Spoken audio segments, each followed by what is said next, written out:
नमस्ते सबैजनालाई। हामीले अघिल्लो भिडियोमा चाहिँ सुन चाँदीमा चाहिँ विलासिता शुल्क हटेर चाहिँ सिप प्रबन्धन शुल्क लाग्ने भनेर चाहिँ हामीले बुझ्यौँ है। अब यो भिडियोमा चाहिँ के जान्दैछौँ भन्दाखेरि बजेटको कारणले गर्दाखेरि चाहिँ अब सुनको भाउ चाहिँ कति पर्सेन्टले चाहिँ बढ्दैछ त? भन्न खोजेको मतलब के हो भन्दा जुन अहिलेको रेट छ, यो रेटमा चाहिँ के कारणले र कसरी चाहिँ असर पर्छ बजेटको र कतातिर असर पर्छ भन्ने कुरा चाहिँ हामीले बुझ्छौँ है आज। सुरुमा त हामीले के चाहिँ बुझ्न एकदम जरुरत छ भन्दाखेरि सुन सबै हामीले बाहिरबाट नेपालमा ल्याउने हो है। जस्तै हामीले के गर्छौँ, बाहिरबाट नेपालमा चाहिँ भित्र्याउँछौँ। त्यो भित्र्याउँदाखेरि विभिन्न किसिमको चाहिँ चार्जेसहरू लाग्छ र त्यो चार्जेसहरूमध्येमा चाहिँ अहिले यो बजेटले चाहिँ जुन यो कस्टम भनेर चाहिँ लगाएको छ, यो चार्ज चाहिँ चेन्ज गरेको छ यो बजेटले है। यो चेन्ज गरिएसँगै यसमा के भयो भन्दा तपाईँको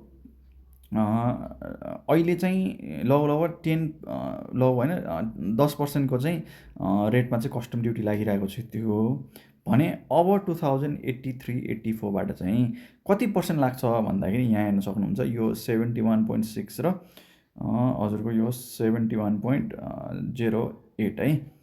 यसमा चाहिँ के भनेको छ भन्दाखेरि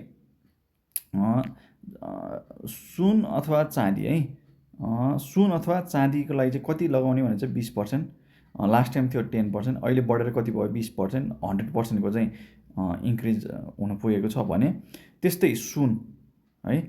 सुन तपाईँले चाहिँ यदि किन्दै हुनुहुन्छ भने अथवा चाहिँ हामीले चाहिँ जहाँबाट किन्छौँ त्यो पोइन्टमा के भइसकेको हुन्छ, सुनमा पनि 20%को चाहिँ कस्टम ड्युटी चाहिँ लागिसकेको हुन्छ, जुन भनेको सेम 100%को चाहिँ इन्क्रिमेन्ट चाहिँ हुन आउने देखिन्छ। यो भएको कारणले गर्दाखेरि है, अब मानौँ आजको रेट लिउँ न, आजको लगभग सुनको रेट 290 छ हो। 290 हुँदै गर्दाखेरि यो भनेको त कति पर्सेन्टले चाहिँ माथि हो भन्दाखेरि यतिले हो। यसको आउँछ 263 जति आउँछ जस्तो लाग्छ है मलाई। अब यो भइसकेपछि यसमा के गर्नु पऱ्यो, 20%ले इन्क्रिज गर्दै गर्दाखेरि पनि 315-16को हाराहारीमा चाहिँ आउने देखिन्छ। जुन अहिलेको रेन्ज हेऱ्यो भने तपाईँको कति भन्दाखेरि 316 माइनस 290 गर्दाखेरि यो 25-26 हजारले चाहिँ माथि जाने देखिन्छ है। यसमा चाहिँ मैले के गरेको छैन भन्दाखेरि जुन इन्टरनेसनल मार्केटमा चाहिँ घटबड हुने यसमा मैले केही लिएको छैन। यसमा खालि हामीले के लियौँ भन्दाखेरि कस्टम ड्युटी चाहिँ बढेको कारणले गर्दा अथवा हाम्रो यो बजेटमा चाहिँ सुन र हिरामा चाहिँ सुन र चाँदीमा चाहिँ कस्टमको रेट चाहिँ इन्क्रिज गरेको कारणले गर्दाखेरि चाहिँ अब आउने दिनहरूमा चाहिँ सुनको भाउ र चाँदीको भाउमा चाहिँ कसरी के इम्प्याक्ट पर्छ भनेर चाहिँ हामीले योबाट चाहिँ बुझ्न सक्छौँ है। यो गर्दाखेरि सोझै सुनमा चाहिँ 25-26 हजारको इन्क्रिमेन्ट आउन सक्ने चाहिँ मैले देख्छु। अब यसको इफेक्ट के हुन्छ कसो हुन्छ भन्ने कुरा त भोलिको मार्केट खोलिसकेपछि थाहा भइहाल्छ, हाम्रो क्यालकुलेसन त्यहाँबाट आइहाल्छ है। तर अहिलेको हिसाबमा सोझो हिसाबमा गर्ने हो भने चाहिँ 25-26 हजारको चाहिँ इन्क्रिमेन्ट चाहिँ हुने देख्छ।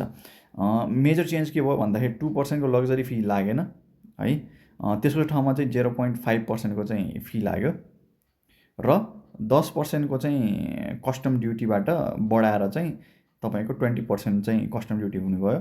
र पहिला चाहिँ सिल्भरमा तपाईँको के पनि लाग्दैन थियो, भन्न खोजेको यो जुन चाहिँ लग्जरी फी लाग्दैन थियो भने सिल्भरमा अब एडिसनल चाहिँ के फी लाग्यो भन्दा 0.5%को चाहिँ सिप प्रबन्धन शुल्क भनेर चाहिँ यो चाहिँ लाग्न गएको छ है। यसबारे यति नै हो। हस्, धन्यवाद।